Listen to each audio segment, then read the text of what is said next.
Uncle अच्छी अच्छी किताबें ले लो, एबीसीडी की किताबें ले लो। अंकल किताबें ले लो, बच्चों की अच्छी अच्छी है। अंकल कविताओं की है, देखो बोला ना नहीं चाहिए। अंकल अपने पोते के लिए ले लो अच्छी अच्छी, खुद भी पढ़ो। अच्छा अरे अंकल तो एक काम कर, इसमें से एक शब्द पढ़ के बताएगा ना, प्लीज छोड़ दो ना मैं अंकल। सारी किताबें खरीदूंगा।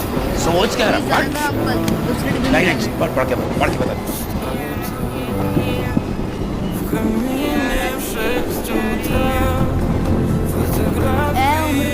कुछ कहा मैंने, पर शायद तूने सुना नहीं। तू छीन सकती है बचपन मेरा, पर बचपना नहीं। हर इंसान का दिल बुरा नहीं होता, हर एक इंसान बुरा नहीं होता। बुझ जाते हैं दिए कभी तेल की कमी से, हर बार कसूर हवा का नहीं होता।